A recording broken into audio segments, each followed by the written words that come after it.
Egunon guztioi, ongi etorriak izan zaitezte First Lego League prestakuntza tailerren ziklora. Gure aurtengo erronka dakizuen bezala Masterpiece da.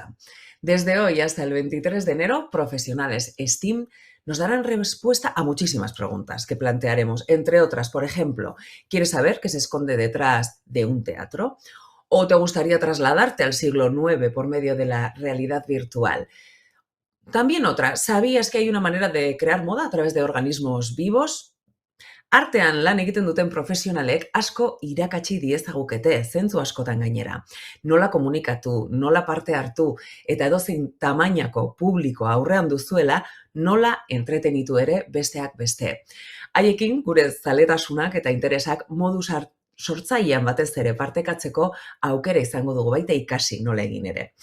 Dentro de este ciclo de talleres y visitas, tendrás la oportunidad de conocer a profesionales del Basque Biodesign Center, Bexreal, Visi Materials, Catedral Santa María de Vitoria, Electrart, Museo de Bellas Artes de Bilbao, Mondragon Unibertsitatea, Tabakalera, Teatro Arriaga, Universidad de Deusto y Virtual Wear, que nos van a enseñar a utilizar la tecnología y la creatividad para hacer más atractivas nuestras pasiones y aficiones, que no están nada mal.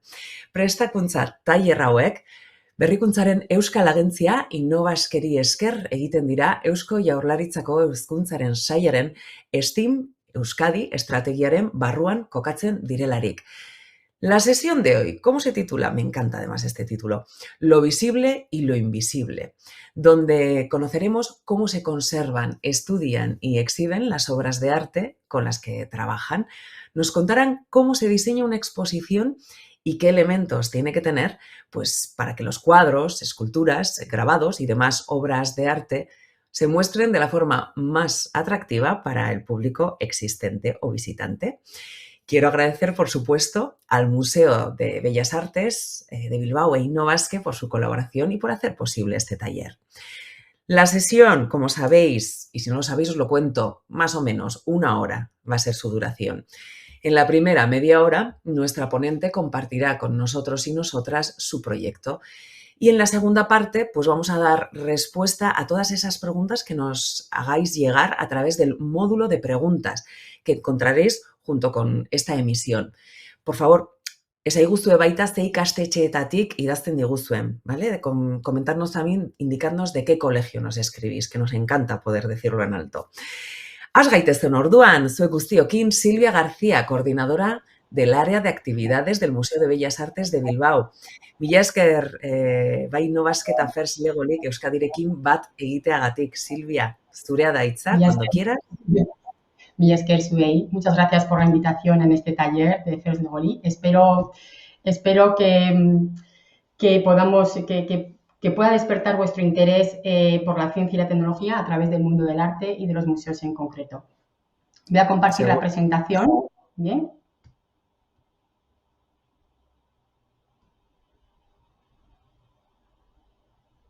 Un momentito.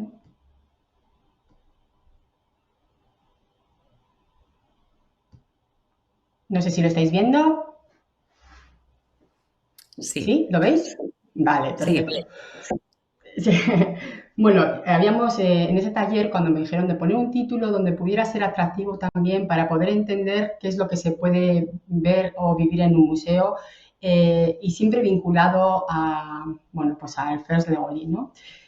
Yo, por contaros un poco, cuando tenía aproximadamente 15 años, fue por primera vez cuando fui al museo y me recibieron estas 2 piezas de Nagel de las que me quedé absolutamente fascinada. Entonces yo me preguntaba ya con 15 años, ¿y esto es lo visible del museo? ¿Qué es lo que tiene que ser lo invisible que me parecía tan atractivo, ¿no? Y cómo el museo puede desarrollar, bueno, no solamente mostrar las obras de arte, sino cómo se desarrolla, seguro que hay un mundo científico, no sé, un mundo digital, cómo se puede promover el descubrimiento, la innovación, incluso la inclusión, ¿no?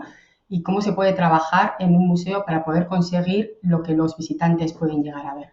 Entonces, a raíz de esta pequeña reflexión, bueno, tenía claro que yo quería trabajar en un museo, no sabía muy bien cuál, o yo deseaba trabajar en el Museo de Bellas Artes de Bilbao, pero bueno, abierta a todo lo que pudiera suceder, ¿no?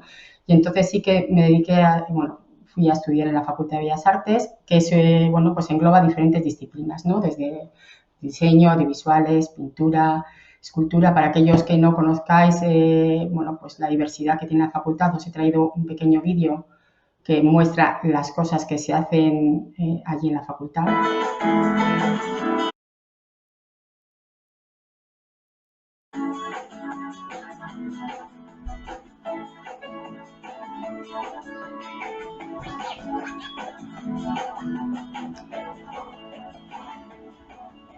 Bueno, como veis, se desarrollan muchísimas disciplinas muy variadas, desde la restauración, la escultura, la pintura, vídeo, fotografía.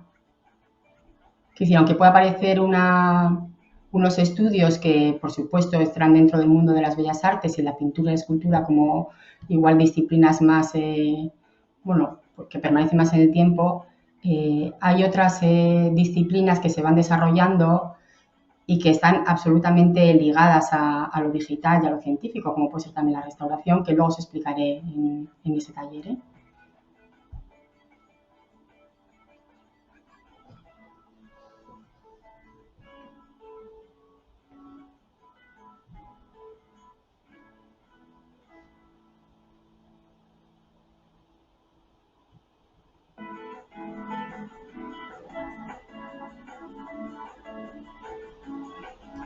No sé si ha salido el vídeo, perdonad. Ahora.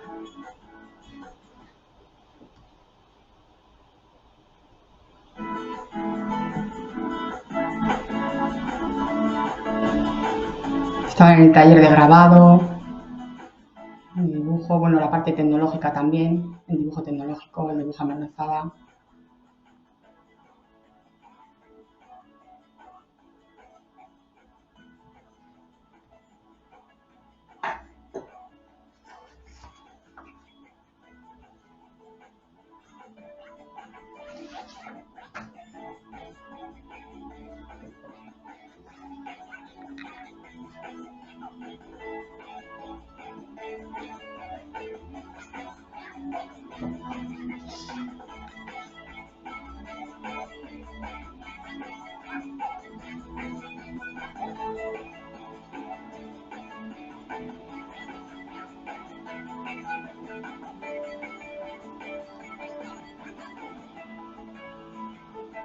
Antes que hablabais también de la parte textil, ya veis que desde las bellas artes también se puede aplicar, ¿no?, los diferentes estudios que se hacen con los grabados. Bueno, es muy completo todos los estudios que se hacen allí para luego poder mostrarlos también incluso en el museo, ¿no? A mí el museo me seguía despertando muchísimo interés por todas las historias que allí se contaban, como las dos primeras obras de Nagel que os decía. Y bueno, esta parte de aquí ya no existe como tal. Luego os explicaré un poco en qué va a consistir toda la ampliación del museo. Pero lo que sí que tenía claro es que para mí era un lugar, ponía aquí, un museo es un lugar mágico. ¿Por qué existen los museos, no? En la antigüedad, estos objetos se guardaban en palacios para exponer sus jardines o las grandes, bueno, donde las personas que tenían gran poder adquisitivo para que le vieran los amigos. Pero esto luego va cambiando a finales del siglo XIX y se empiezan a generarse museos para mostrar obras de arte con gran valor artístico, histórico y cultural. Veis aquí que son fotografías antiguas de época del museo de principios de siglo, como veis, obras de la colección expuestas de una manera más abigarrada porque precisamente de lo que se trataba era de mostrar todo el valor que había en la colección del museo. Cabe decir que la mitad de la colección del museo, más de la mitad, es posible por las donaciones de las personas, de los vecinos y de las vecinas que habitaban la ciudad, que es de una gran generosidad y filantropía por su parte. Entonces, como el museo se dedica a investigar, a conservar, a exponer para ayudar a contar la historia de la humanidad. Esto ha sido desde el principio y lo sigue siendo ahora. Lo que hace la evolución que ha tenido, quizás, por decirlo de alguna manera, los museos, es que sí que tratamos de abrirnos un poco a los diferentes colectivos y de ampliar las miradas, ¿no?, para que la experiencia del visitante sea satisfactoria independientemente de su estatus social, del vínculo que viene, si es más familiar, si los colegios, si viene un grupo de amigos, jóvenes, senior, bueno, intentando dar un poco cobertura a todas, apoyando la riqueza que tenemos de los ciudadanos, pues poderlas trasladar al museo, ¿no? Los museos son, por supuesto, muy importantes porque muestran la historia a través de los objetos. Y luego os preguntaréis, supongo que vosotros o algunos de vosotros o muchos de vosotros habéis ido alguna vez al museo, os preguntaréis cómo aparecen quizás esas piezas, ¿no? Las obras no aparecen directamente en las paredes o hay un trabajo de colaboración detrás enorme. Y os quiero explicar porque cada obra de arte es como una pequeña joya en sí misma, ¿no? El traslado de ellas tiene un sistema de embalaje y se traslada con tantísimo cuidado que cada una de las piezas tiene unas especificidades concretas. Por ejemplo, cada vez que movemos una pieza tiene que estar muy, muy bien embalada. Como veis, os enseño aquí unas fotografías de lo que puede ser una caja de trabajo. Aquí, ¿ves? Que se va, bueno, todo esto que está acolchado es para que los golpes en el traslado de las piezas no sufran vibraciones, puesto que las vibraciones pueden deteriorar las obras de arte. Luego estas cajas se meten en otras cajas interiores a fin de evitar cambios de temperatura y humedad en el traslado, porque nosotros, el Museo de Bellas Artes de Bilbao, como cualquier otro museo internacional, presta obras de su colección a diferentes países del mundo. Puede que esté viajando una pieza a Japón, que puede que esté viajando a Estados Unidos y los cambios de temperatura pues nada tienen que ver de los que viven en el momento. Entonces, para evitar todo eso, entonces, en ese momento, como un valor de la Fers de Goli, por ejemplo, es el impacto para mejorar también que las obras permanezcan en su estado de conservación actual. Y luego, por supuesto, todos los materiales que utilizamos son sostenibles, que luego se puedan reutilizar. Aquí os quería enseñar, por ejemplo, un vídeo de otra pieza de Lucio Muñoz, una obra en préstamo, que aquí se tiene que guardar, es muy delicada. Entonces, hay muchas personas trabajando en el equipo para poder, para que la manipulación sea correcta, para que todas estas piezas que tienen de madera no se puedan mover en ninguno de los momentos. Siempre tiene que ser un trabajo muy coral. Todos los embalajes son hechos a medida. Por ejemplo, en los objetos igual son jaulas, no es una caja completa, se llaman jaulas.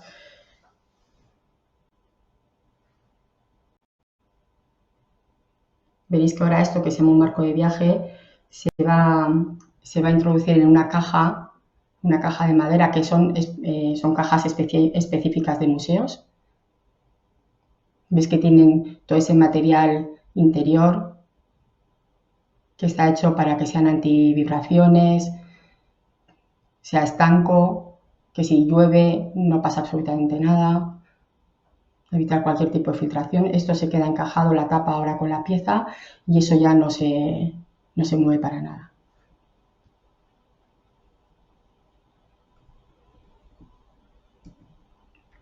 Y así lo hacemos con cada una de las obras. Entonces veréis que cada vez que empezamos una nueva exposición o que vamos a presentar en el museo, pues los diferentes museos a los que hemos solicitado obras en préstamo tienen que hacer esa tarea para que cuando llegue al museo esté todo preparado para ir abriendo cada una de ellas. Y viceversa, si nosotros prestamos obras a otra institución, hacemos exactamente lo mismo. Claro, estas son obras de mediano formato, pero los hay. Aquí es en una de las salas, por ejemplo, justo antes de preparar la exposición. Aquí llegan todas las obras y aquí nos disponemos luego a abrir cada una de las cajas y a situarlas. Hay una labor primero de organización interna, con muchos equipos. Si las obras son mucho más grandes, pues nos vemos obligados a acceder por otros lugares. Tecnológicamente es muy importante cómo ha evolucionado también las exposiciones que se pueden desarrollar en un museo, pues porque antes no teníamos los medios necesarios, ¿no? Y cuando son piezas muy grandes, pues desde luego, otro de los valores de la Fres de Goli, desde luego, es la colaboración. Por ejemplo, aquí otra de las piezas del museo, que es el monumento a Juan Crisóstomo Arriaga, de Francisco Durio, que luego después de la ampliación veréis que va a formar, estará dentro de ese gran atrio.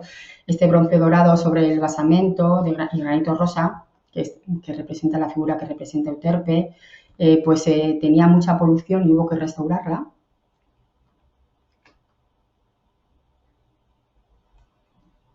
supongo que muchos de vosotros habéis visto porque habréis pasado por esta plaza.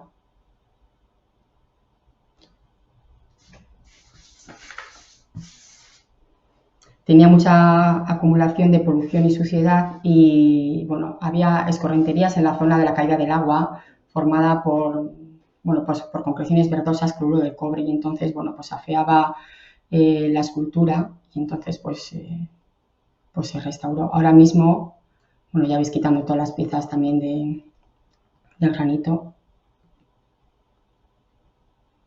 Esto, la próxima vez que, bueno, con la reapertura del museo, esta gran plaza va a ser interior, que habrá un gran óculo en la parte central y ya desde ese interior se podrá ver la escultura de Durrio. Pero ya la plaza no va a ser como hasta ahora la conocíais. Otra gran pieza muy importante que permanecía en el interior del museo, una escultura de Chillida, el lugar de encuentros.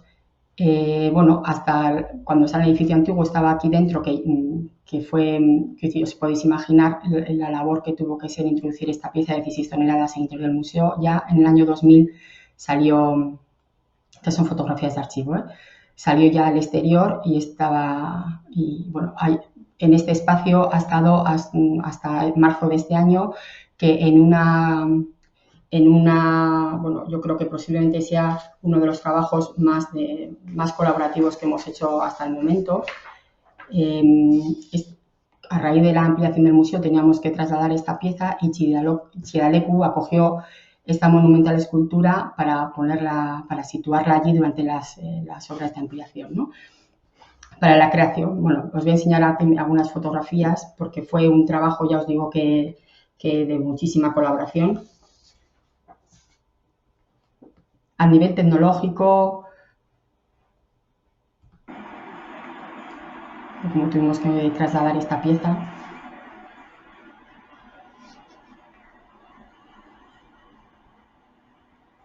Probablemente ha sido el proyecto de colaboración más completo de los últimos años, porque hemos colaborado en un entorno industrial con Euskadi. Quiero decir, creando grupos de trabajo para abordar los diferentes retos técnicos y artísticos del proyecto.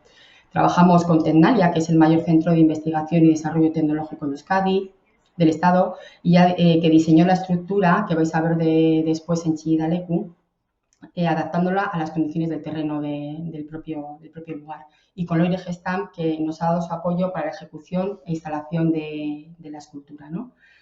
En este proyecto ha colaborado muchísimas empresas industriales del territorio, como la Angoitia, la Goyerri,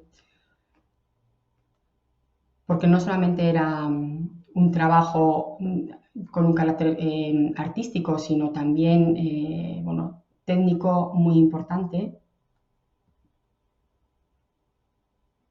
de cómo se tenían que hacer los movimientos de esta escultura.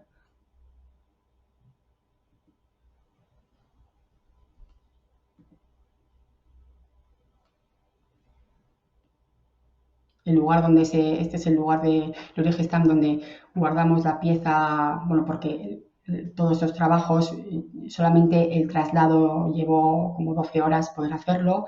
Tuvo que descansar la noche que lo movimos en este lugar y al día siguiente, bueno, y unos días después fue a Chillida-Leku, ¿no? Y aquí veis, bueno, esta estructura, que era muy importante la estructura porque, bueno, al final no deja de ser es una pieza de 16 toneladas, como decía antes, pero que en realidad, tal y como decía el artista, tiene que parecer que levite, ¿no? Entonces, en este espacio tan abierto como es Chillida-Leku, que no tomara tanta presencia con respecto a las esculturas con las que se rodeaba y que tuviera que evitar que pandee por el viento, era complicado poder hacer este sistema donde la propia estructura no tuviera más presencia que la misma obra de Chillida. Pero bueno, yo creo que después hubo muchos planteamientos, pero bueno, la verdad es que estamos muy contentos con el resultado y así es como se ve actualmente la pieza. Tiene todo el aire para que se pueda observar y se pueda acercar las personas, pero sin que la estructura pueda invadir sobre la propia obra. Y esta es otra obra que también está en el Museo de Richard Serra, que tuvimos también que sacar para poder acometer la ampliación. Os enseño todas estas imágenes porque veréis que las obras en sí mismas, a veces igual un lienzo es mucho más sencillo de mover, obviamente, pero cuando se trata de esculturas de tanto tonelaje, estas, por ejemplo, el bloque superior pesa 9 toneladas y la inferior 7, necesitamos siempre, tiene que ser un trabajo mucho más coral, ¿no? Entonces, es muy importante tener en cuenta el mundo científico y digital para poder simular cómo pueden ser estos movimientos. En esta que vuelvo atrás, para colocar esta pieza, en realidad el primer bloque que se sacó fue el bloque inferior, cuando lo lógico parece que hubiera sido viceversa, ¿no? Pero no, lo que se hizo fue, con unos émbolos sujetar la pieza superior, subirla un poco en altura y luego sacar la inferior.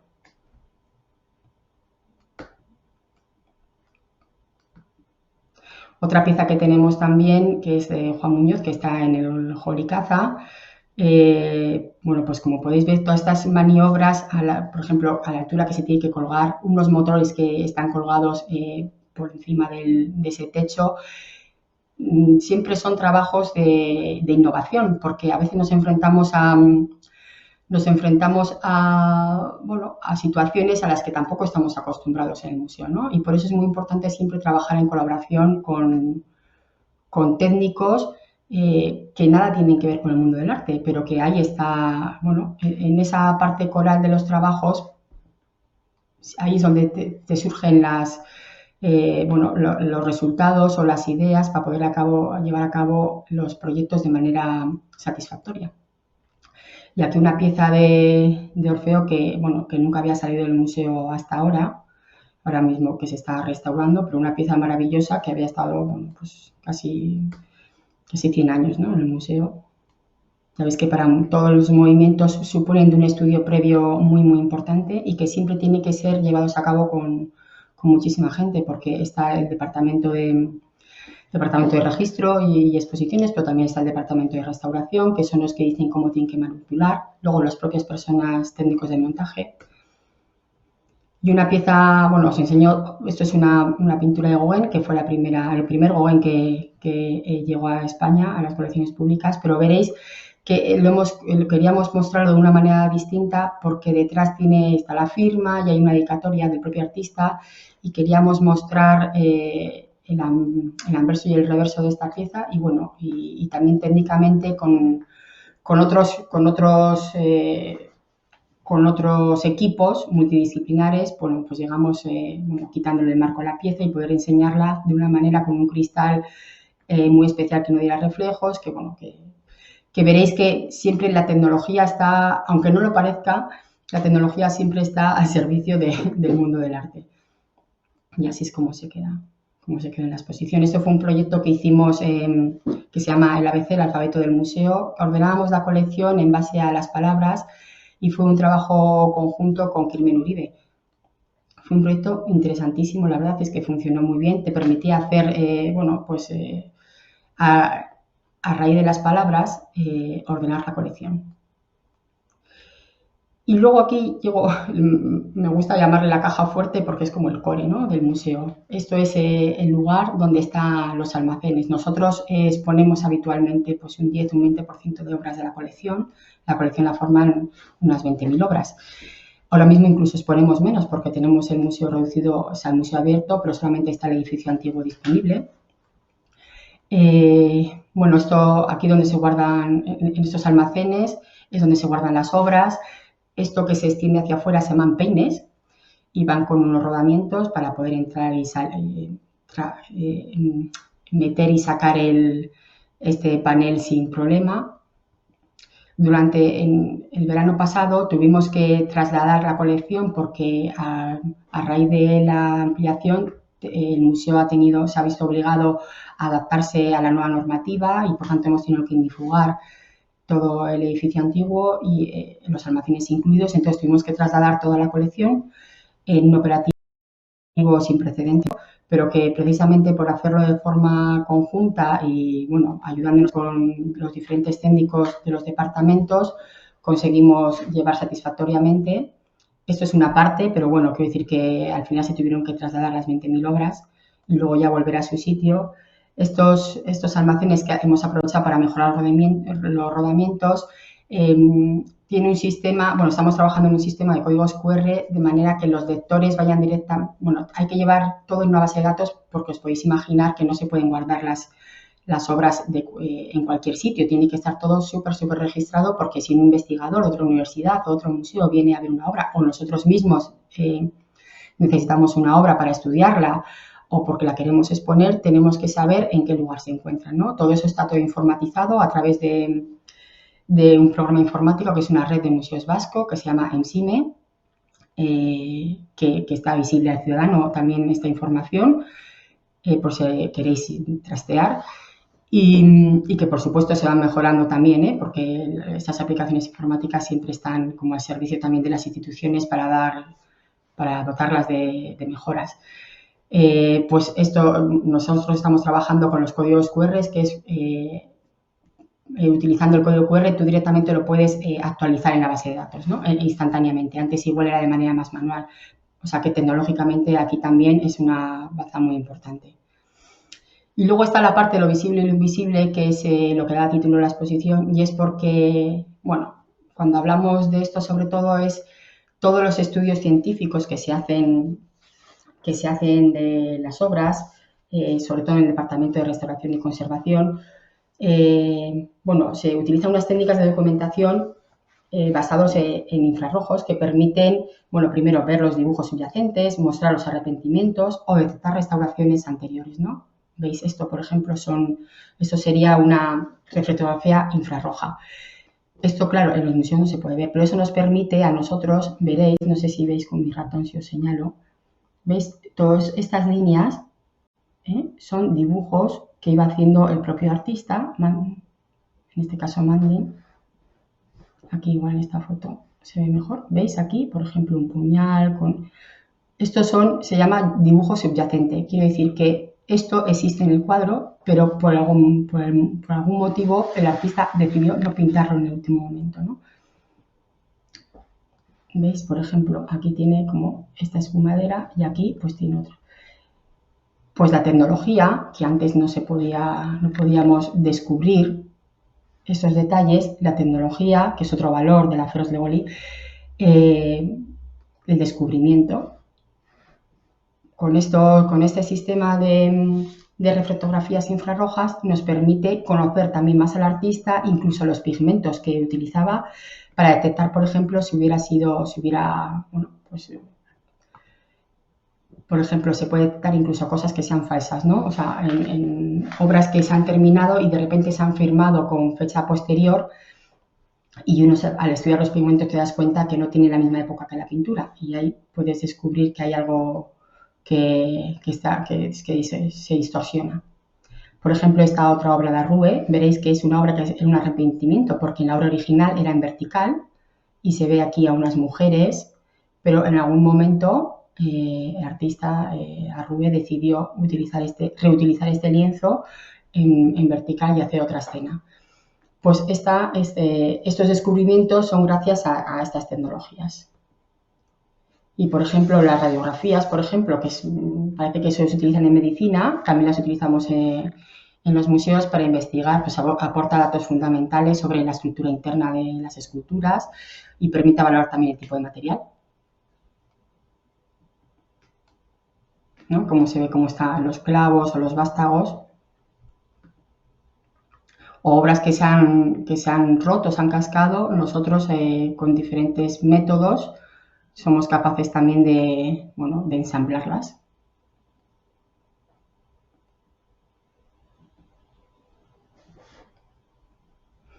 ¿No? Como es antes y como era después.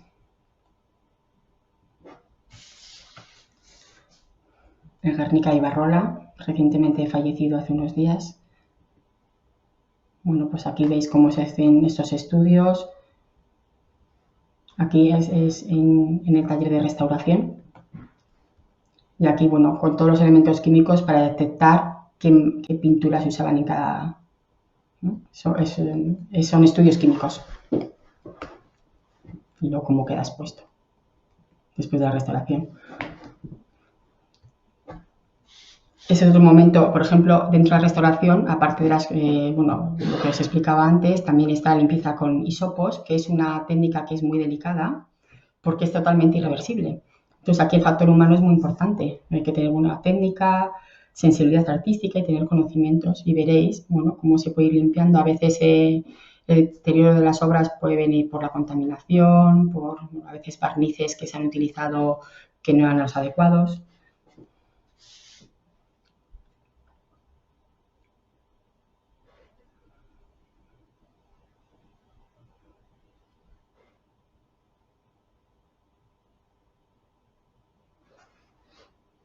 Esto que igual no tenéis oportunidad de ver cuando lleguéis al museo, supongo que veréis de otra manera las obras de arte cuando llegan ahí, todo lo que se hace antes de que estén expuestas y cómo se cuidan. Y el museo, además de ser un lugar de conocimiento, pues es un lugar de encuentros. Durante la pandemia hicimos un proyecto porque, en ese momento no se podía salir de casa, ni por supuesto tampoco se podía visitar el museo. Y entonces pedimos la colaboración de Cucay Dancha para poder acercar el museo y la colección a las casas de las personas. Hicimos un proyecto, es un teaser, ¿eh?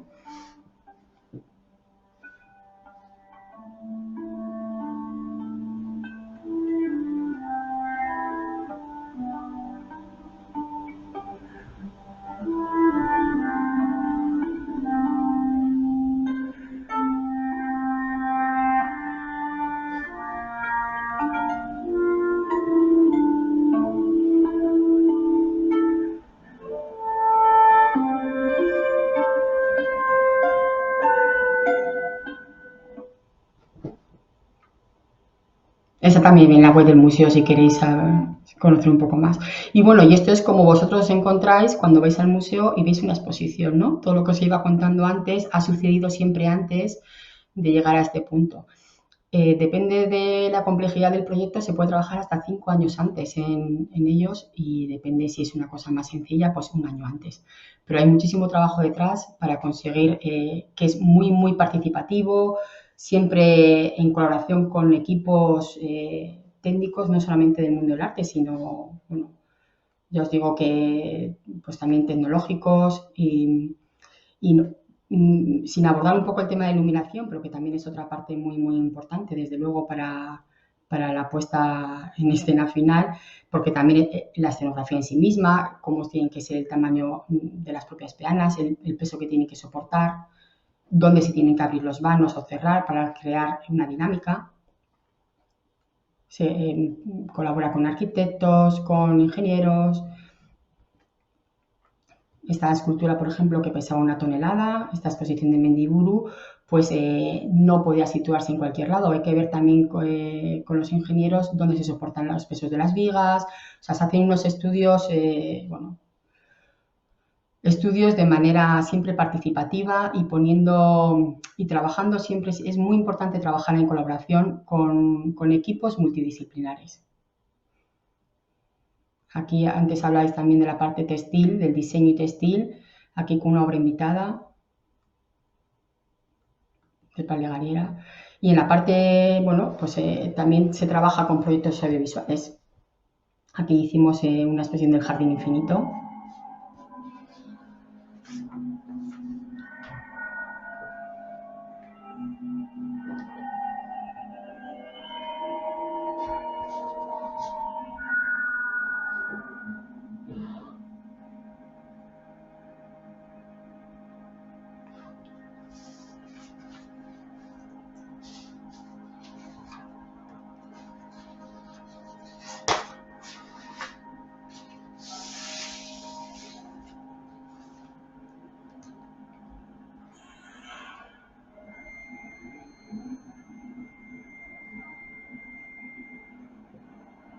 Este proyecto fue muy innovador porque al final el Jardín de las Delicias está en el Museo del Prado y, por supuesto, no se presta a ninguna institución, pero sí que se trabajó, se trabajó con 2 artistas y a través de su creatividad, llegaron a producir un elemento audiovisual que fuera como una exposición inmersiva, ¿no? Y la verdad es que fue maravillosa cómo funcionó y cómo funcionaba en el espacio, ¿no? Y con respecto al espectador.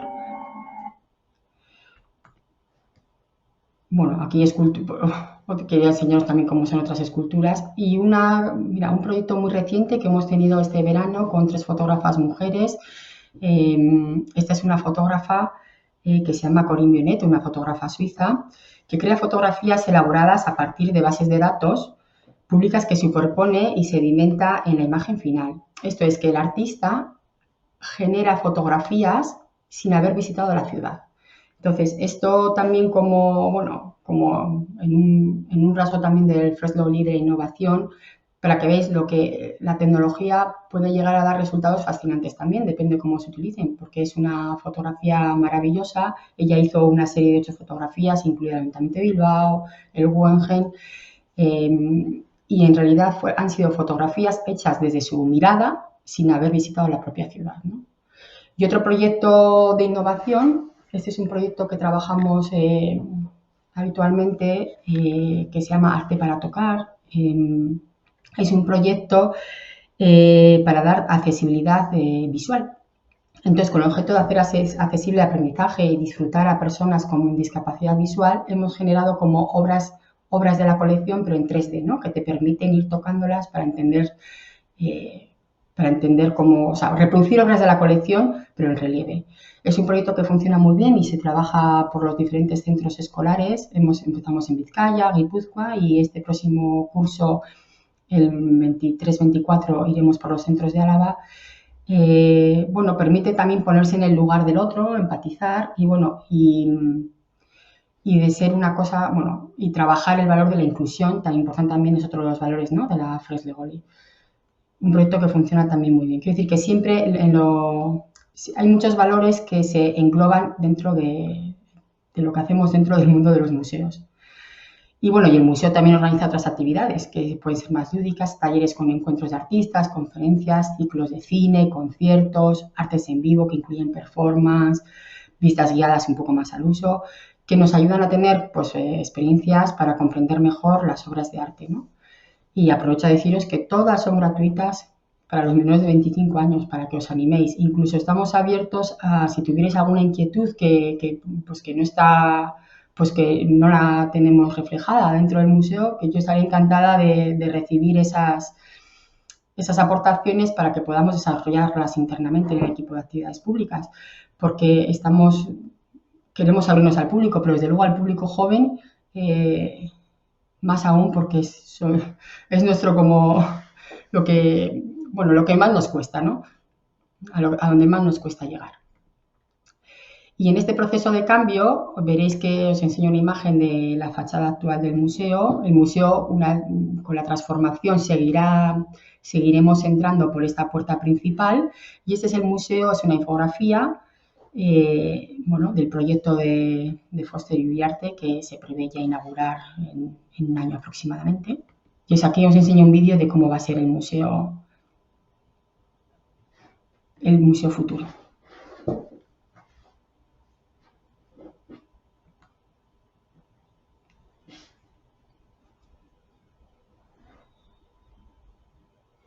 Este proyecto lo que hace es mantener tanto el edificio antiguo como del Líbano, respeta siempre los edificios existentes, y lo que hace es ampliar la zona expositiva y la zona de oficinas con un nuevo edificio.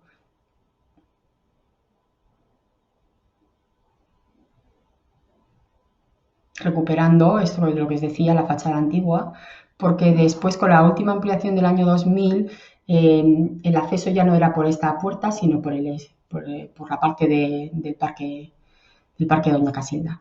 Aquí veis la musa de Torpe que hablábamos antes, de Durrio, ya sin el estanque.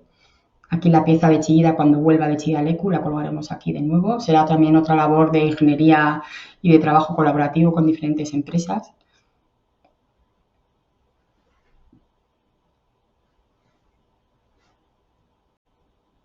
La idea es que se pueda atravesar desde el edificio antiguo al moderno y salir por ese espacio como si fuera una galería de arte, ¿no? Sin tener por qué entrar en los diferentes espacios del museo.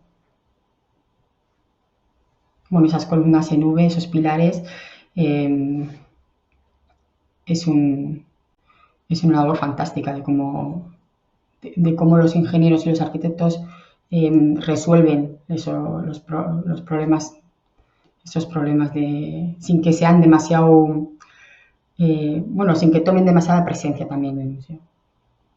Una galería, esta nueva terraza fantástica que usaremos para poner escultura pública, para poner esculturas en ese espacio, ¿no?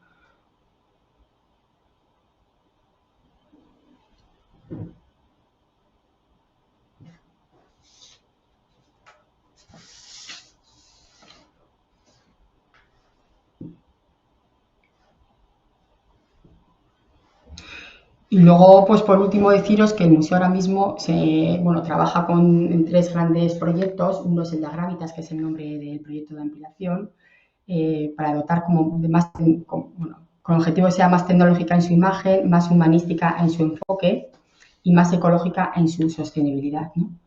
Luego, otro gran proyecto sería Arteder, que es el portal de conocimiento online, que hasta ahora teníamos una vía web, pero mucho menos desarrollada. Es un portal de conocimiento que ofrecerá una experiencia online diferenciada y expresiva del arte para conservar el museo y creando relatos sobre el arte y la colección, que es lo que decía al principio de que las obras siempre cuentan historias, ¿no? Y por último, otro gran proyecto que le hemos denominado Arteak Zabalduz, donde programaremos desde dentro del museo y hacia afuera y nos preparamos para recibir a una audiencia más global y reconectar con cada uno de vosotros y de un colectivo lo más amplio posible. Bueno, pues muchísimas gracias por escucharme y a vuestra disposición si tenéis preguntas. Silvia, eskerrik asko horrelako hitzaldi politia eta interesgarria eskaintzeagatik. Muchas gracias. Oye, ¿tú imaginaste cuando estudiabas Bellas Artes que ibas a acabar siendo coordinadora del área de actividades de este museo tan importante? No. Bueno, lo que quería era trabajar en un museo para encontrar todo eso que os decía antes, que no me podía ni imaginar, pero que si lo que veía me parecía fascinante, no podía dejar de pensar en lo que no podía ver, cómo tenía que ser. Entonces, en eso sí que trabajé fuerte para poder llegar a donde he llegado, eso sí. Qué bueno. Has hablado de muchas profesiones, bueno, has ido comentándolas, ¿no? Hablas además de trabajos colaborativos, multidisciplinares y hablas sobre todo que hay 3 cosas que tenéis muy en cuenta en el museo, que es investigación, conservación y exposición. ¿Qué profesiones concretas hay detrás de todo esto? Bueno, en la parte de la conservación son restauradores que estudian Bellas Artes, pero en la línea de la conservación y de la restauración. Es una cosa muy, muy específica. Es verdad que tienes que tener luego muchos conocimientos de química, ¿no? Y sobre todo una sensibilidad, bueno, pues porque de ti depende que lo que hagas sea para que perdure en el tiempo, que es conservar primero antes que restaurar, ¿no? Y luego, sobre todo, porque las acciones que se hacen pueden ser irreversibles. Entonces, hay que tener muchísimos conocimientos, siempre trabajando en equipo dentro del propio área del departamento del taller de restauración. No se hacen decisiones unipersonales. Y si hay cosas o algunas decisiones que hay que tomar, siempre se estudia mucho cómo trabaja el artista, qué han hecho otras instituciones, otros especialistas, y siempre se pone de común o incluso se invita a otros especialistas para que valoren también en lo que se quiere actuar. Es un poco como los grupos de médicos. Sí, ¿no? Eso es, diagnosticar, entiendo, también recetar algo concreto, ver cómo la pieza también y la obra va desarrollándose. Se trabaja mucho la prevención, no hace falta esperar a que suceda algo, sino que se tiene que trabajar siempre la prevención. Por eso el tema, por ejemplo, los movimientos internos de la colección es muy importante cómo se mueven, porque cualquier golpe supone una grieta o cualquier cambio de temperatura y humedad supone un desprendimiento. Y sobre todo en obras de arte antiguo. O sea, utilizando un poco la metáfora que decías, ¿por qué nos cuesta tanto entender que en el arte hay mucha ciencia y mucha tecnología y viceversa? Y que en la ciencia también hay mucha creatividad. ¿Por qué nos cuesta entender esto cuando es obvio? Bueno, supongo que igual también los museos no hacemos eco de todo ese trabajo, ¿no? A no ser que hagamos una exposición específica sobre los trabajos de restauración o lo que, o, bueno, claro, al final el visitante llega al museo y se encuentra las cosas tal y como están y no piensa que hay más allá, pero también nos pasa a nosotros con el resto de trabajos de otras personas. Tampoco sabemos muy bien qué es lo que hay detrás del trabajo de cada uno de ellos. Bueno, y por eso estamos aquí en First Lego League, para que quien nos está escuchando al otro lado entienda que hay una miríada de posibilidades, ¿no? Y entre otras que, bueno, puedes venir desde la tecnología y acabar trabajando en un área artística o viceversa, ¿no? Que alguien artístico puede acabar Perfectamente, sí, aportando sí, equipos más tecnológicos y sí, científicos. sí. Imagino que estaréis quizá hartos de oír esta pregunta, pero ¿cómo impacta la inteligencia artificial, por ejemplo, en todo esto? ¿El arte va a recobrar una nueva dimensión, va a cobrar una nueva dimensión con la inteligencia Ya, bueno, ya se artificial? está trabajando. Nosotros no, todavía no estamos igual tanto en esa línea a nivel como de colección de obras de arte, por decirlo de una manera, pero sí hay muchos artistas que están trabajando a través de la inteligencia artificial para generar sus propias obras de arte. Bueno, nosotros igual lo utilizamos más como de backup, ¿no? Más que para mostrar la obra en sí misma, sino que nos ayude, por ejemplo, ahora estamos trabajando en proyectos eh, pensando, no sé, de inteligencia artificial un poco, no sé, como entre comillas también, ¿no? Selectiva, cuando que generamos esas historias o pensando en el canal, en esta plataforma de conocimiento Arteder, que incluso poniendo los datos de qué manera podemos unirlos para generar esta historia, pero siempre y cuando los conocimientos vengan a través nuestros, ¿no? Más que, bueno, es un poco complicado, pero sí que desde luego es irreversible, o sea, eso lo vamos a tener que entrar ahí, pero quizás igual para las audioguías o la manera también, por ejemplo, a la hora de hacer vistas guiadas virtuales. Eso es Ujú. otro canal que tenemos que explorar, porque ahora mismo las vistas guiadas las planteamos físicas, Mm. pero habrá que llegar un momento en que si yo estoy en Florida y quiero conocer un poco en qué consiste el museo, incluso antes de ir, porque me puede producir mayor interés habiéndolo visto, nosotros podamos generar visitas virtuales a exposiciones que tengamos donde un comisario hable o con los datos que tengamos, incluso en función del interés del propio visitante, pueda acceder hacia un lugar o a otro. No, es una vía por explorar, pero que desde luego completamente abierta, ¿eh? Hay un mundo por hacer. ¿Eh? Pues eso es fantástico, ¿no? Que qué maravilla también decir, mira, no sabemos qué nos Hay vamos mucho a por encontrar. hacer. Hombre, tecnológicamente estamos muy unidos, pero para todo, o sea, desde generar embalajes de caja que puedes decir, es una caja, sí, sí, pero no es una caja que se estudia los materiales, el peso, qué impacto puede tener. O sea, hay unos sistemas que incluso te hacen como de chivatos y tiene unos golpes más fuertes de los debidos, que te genera una alarma que llega. O sea, está. Sí, sí. Y luego el tema de seguridad, por ejemplo, que no he mencionado también, pero no es mi campo, pero bueno, que el sistema de seguridad también, tecnológicamente, es una evolución increíble de lo que era hace unos años ahora. Y la Y iluminación esto nos también, antes hacíamos, ahora con iluminación LED todo, también con un sistema mucho más inteligente, más sostenible. ¿Y esto nos llevará a necesitar nuevas profesiones? Entiendo que sí, quizá todavía no sepamos cuáles. O Sí, de alguna manera vislumbras, intuyes qué tipo de, no sé, de nuevas profesiones podrán nacer a partir de todo este cambio y esta, ¿no? Este aunar tecnología, ciencia y arte quizá de una forma más seguro. transversal que nunca. Seguro que sí, no tengo ninguna duda. No sé decirte ni qué profesiones pueden ser, pero lo que tengo clarísimo es que van a ser personas creativas, porque yo creo que la creatividad es un eje transversal en todas las profesiones, no del museo, sino de todo el mundo, y que sin creatividad difícilmente vas a poder como, bueno, cambiar, ¿no? O Mm. mejorar algunas cosas que ya existen. No sé qué profesiones pueda, no lo sé, pero desde luego seguro que las va a haber.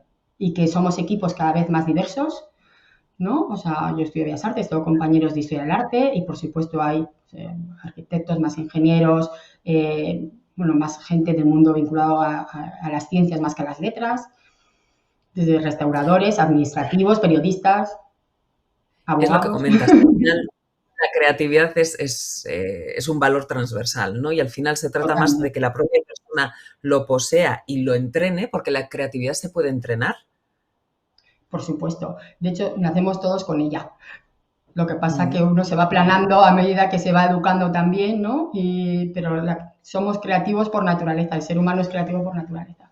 Luego depende de cada uno que se desarrolle o no, pero siempre se puede desarrollar. Y si estáis en un momento en el que creéis que no, bueno, hay que darle la vuelta, porque siempre, o sea, hay que tener buenas ideas, es muy importante trabajar en equipo, saber escuchar a los demás. O sea, Mm. es muy importante saber escuchar a los demás, porque las diferentes miradas hacen que, no sé, empatizar con lo que dice el otro, pero incluso ponerse en el lugar del otro, eh, y lo que ni te hubieras imaginado que podía ser, pues puede ser, ¿no? Yo nunca me hubiera imaginado trabajar con Tecnalia para hacer un movimiento de una obra de arte, porque al final ellos vienen de otro mundo completamente distinto al mío. Y, y salió, y fue una colaboración perfecta. A ellos tampoco se les hubiera ocurrido nunca trabajar con el Museo de Bellas Artes para el movimiento de una obra, ¿no? De arte. O sea Claro, que para claro. nosotros es sorpresa, pero para ellos también, ¿no? Y a eso hizo trabajar un equipo de ingenieros y de, bueno, de historia del arte y de bellas artes, pues que de otra manera no hubiera sido posible, pero que nos necesitábamos. Y en la solución fue por la creatividad. Y hablando de la diversidad también me viene, y en First Lego League apoyamos mucho esto, y también es la igualdad, ¿no? La inclusión de la mujer en todos los aspectos de la vida y en este caso en todas las profesiones. Estamos viendo que cada vez hay más mujeres, más chicas en estudios que puedan estar relacionados. Es decir, los equipos cada vez también son más diversos porque hay más mujeres. Sí, sí, bueno, en el museo sí que es cierto que quizá es una profesión más ligada al sector femenino, en lo que, bueno, en la plantilla estamos bastante parecidos, la verdad, ¿eh? Pero lo que sí que es cierto es que se trabaja desde la igualdad en todos los términos, ¿eh? En ese sentido somos unos afortunados, trabajamos también hacia afuera para transmitir eso, para que eso sea permeable también a los diferentes equipos, las personas que vienen a colaborar de prácticas o con becas, que desde siempre se trabaja desde la igualdad, que no por ser mujer u hombre es diferente, que, vamos, yo por ser mujer puedo liderar proyectos, al igual que otros compañeros por ser hombres, en ese sentido no sé. Afortunadamente estamos en ese momento y bueno, yo creo que ha llegado para quedarse además. No, no vamos a ir un paso atrás en ese sentido. Sí, y Sí, sí, además los sí, pero es museos verdad cada que vez... hay sectores, pero incluso en el sector del museo yo entiendo que cuando los transportistas casi siempre son hombres, pues no sé si eso se podrá ir cambiando hasta ahora, pero eso no significa que no se pueda hacer. O sea, es decir, que no hay, o sea, no es que no se pueda, es que igual no hay interés, no lo sabemos. Pero vamos, es verdad que hay algunas cosas pero en general entre los departamentos son mixtos, ¿eh? Qué bien. Sí, porque nos interesa tremendamente. Igual que los museos también cada vez muestran más obras también de mujeres, ¿no? Sí, Artistas. Es sí, decir, sí, poco a sí. poco ya vamos también abriendo camino en eso y es muy Hombre, interesante. antes teníamos una dificultad porque es que tampoco las teníamos en la colección y de hecho nosotros ahora tenemos un proyecto, un programa de adquisición de obras de artistas mujeres que se llama EMAC, bueno, que tratamos de adquirir obras de arte de mujeres artistas para poner en valor también todo eso, porque nosotros por supuesto que estamos interesados. Vamos, faltaría nuestro reto, nuestro reto también ponerse en valor. Entre unos cuantos, que es fantástico, porque además como tenemos ganas, tenemos innovación y tenemos creatividad y tecnología que nos acompaña, todo puede ser. Silvia, eskerrik asko benetan, zure hitzaldiarengatik plazera izan da, gaur zu gurekin izatea. Laster arte, museoan ikusiko dugu elkar. ¿Vale? Os esperamos. Hasta luego. Agur, Silvia, eskerrik asko. Bueno, y gracias, por supuesto, a todas las personas que estáis al otro lado y que habéis participado en este First Lego League. Os invitamos a la próxima jornada. Datorren hemezortzian, abenduaren hemezortzian, berriz ere hemen elkar ikusiko dugu, donde Aida Otaola, además de Virtual Ware, nos va a enseñar una plataforma todo en uno que permite a las organizaciones adoptar sin límites la tecnología de realidad virtual en sus procesos. Beste hitzaldi interesgarri bat. Beraz, zer, hemezortzian ikusiko dugu elkar, ezta? Laster arte eta mila esker.